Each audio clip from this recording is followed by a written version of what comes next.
Okay, so the question of the week this week to end things off is who will be the biggest winner at the Oscars this year?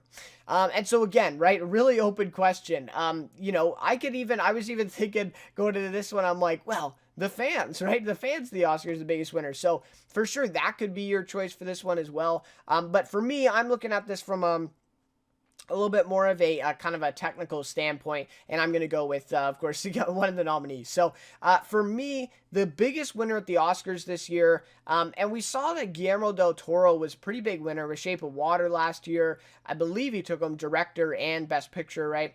Last year, yeah, last year. And so we saw sometimes we see at the Oscars, right, big winners. These movies and directors kind of alike that do really really well, especially where like I just said, right, you see a director and a movie do really well both at the same time. So I'm going to keep with that trend, and I'm going to choose Alfonso Cuarón. I think he's going to be the biggest winner at the Oscars this year.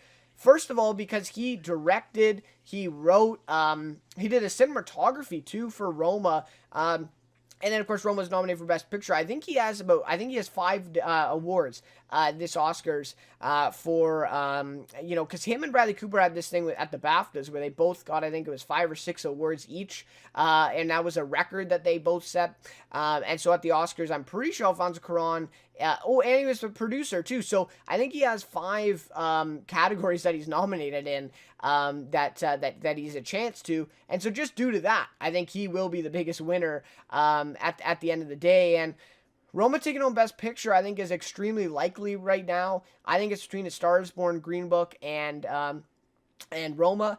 And so, if Roma wins, I definitely would not be surprised. So he has a chance there. Writing, he has a very good chance for Roma as well. Directing, I don't know. That one's tight, but I think he also might take that one home too. So I could definitely see by this time next week, we see that Alfonso Cuarón has won 2 Oscars for Best Picture and Best Director, maybe even Best Writing too.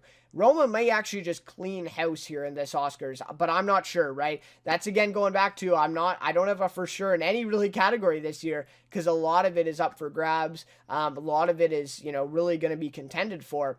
But yeah, no, I think Alfonso Cuarón's going to be the biggest winner next week. No one is really close to him. Bradley Cooper, maybe, but the way things are trending right now for A Star is Born, I don't think he's going to have a ton of success. I really hope he does take home. Of course, he wasn't even nominated for Best Director, which is another story, but I really hope he takes home Best Picture for A Star is Born, but yeah, we'll have to see. I don't know. I see Roma kind of edging it out right now. But anyway, so really like to hear your guys' thoughts on this one. Alfonso Cuarón, I think, is maybe the obvious one to go for. But you could also pick the movie. Yeah, I mean, this is, it's kind of who, but you could also pick those involved in the movie. The Favorite. I mean, they have a ton of nominations with Emma Stone, Rachel Weisz, Olivia Colman, right? And then, of course, it's nominated for Best Picture, Best Screenplay. I'm not sure if Best Director's in there, but anyways, so we have a lot of categories where specific movies are nominated a ton. So yeah, it should be a very interesting Oscars, guys. Really looking forward to it next weekend.